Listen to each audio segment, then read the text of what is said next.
ஒரு ஈ இருந்துச்சான். அந்த ஈயினுடைய மம்மி அந்த ஈ கிட்ட சொல்லிச்சான், நீ எங்க வேணாலும் போ, இந்த பளபளன்னு ஒரு காகிதம் இருக்கும், அந்த காகிதத்துல மேல மட்டும் உட்காராத. உங்க அப்பா இருக்கார்ல, அவர் அதுலதான் செத்து போனாரு, நீ அங்க மட்டும் உட்காராத. இது இப்படியே பயந்துகிட்டே இருந்துருச்சு. அந்த பளபளப்பு காகித பக்கத்துல போவே இல்லை. கொஞ்ச நாள் போக அம்மா போயிட்டு சேர்ந்துட்டாங்க.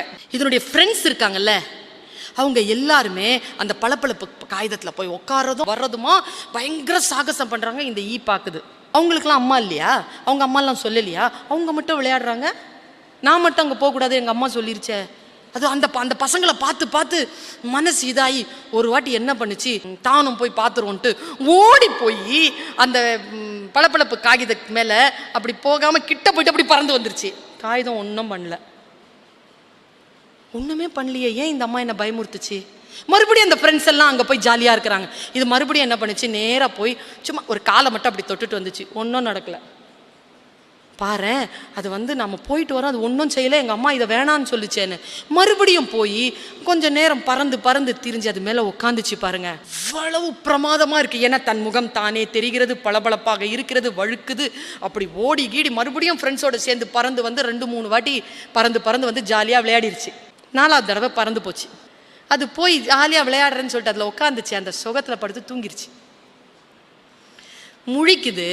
முழிச்சா தன்னுடைய ஒரு ரெக்கை இருக்குல்ல, அது அந்த காகிதத்தில் ஒட்டிக்குச்சு. அதால் பறக்க முடியல. பறக்க இழுக்குது. கண்டிப்பாக அது பறக்கணும்னா அந்த ரெக்கையை அது இழந்தாகணும். நான் இங்கே கதையை நிறுத்துறேன். அது ரெக்கையை இழந்துச்சா வாழ்க்கையை இழந்துச்சாலாம் நான் கதை சொல்ல விரும்பலை. அந்த ஈ என்ன பண்ணுச்சு, எது நமக்கு பாவம், எது நமக்கு விலக்கப்பட்டிருக்கிறதோ அதன் மீது மோகம் கொண்டு ஒன்றும் கிடையாதுன்னு கிட்ட போயிட்டு வரோம். 4 வாட்டி 5 வாட்டி போயிட்டு வரும்போது ஒன்றும் இல்லை, ஜாலியாக தான் இருக்குது. ஆனால் போய் கடைசியாக சிக்கிக்கொள்கிறோம். அப்படிப்பட்ட மாய வலைதான் இந்த பளபளப்பு காகிதம். அந்த காகிதம் இருக்குல்ல, குடியாக இருக்கலாம், போதையாக இருக்கலாம், சிகரெட்டாக இருக்கலாம், தகாத உறவாக இருக்கலாம், இது எல்லாம் வலைகள். முதலில் போனால் சுகமாகத்தான் இருக்கும், ஒன்னும் பெரிய ஆபத்தா தெரியாது. ஆனால் ஒரு விபத்தோ ஒரு ஆபத்தோ ஏற்படுத்தாமல் அந்த பழக்கங்களில் இருந்து நீங்கள் வெளியில் வரவே முடியாது என்பதுதான் வாழ்க்கையின் நிதர்சனமான சத்தியம்.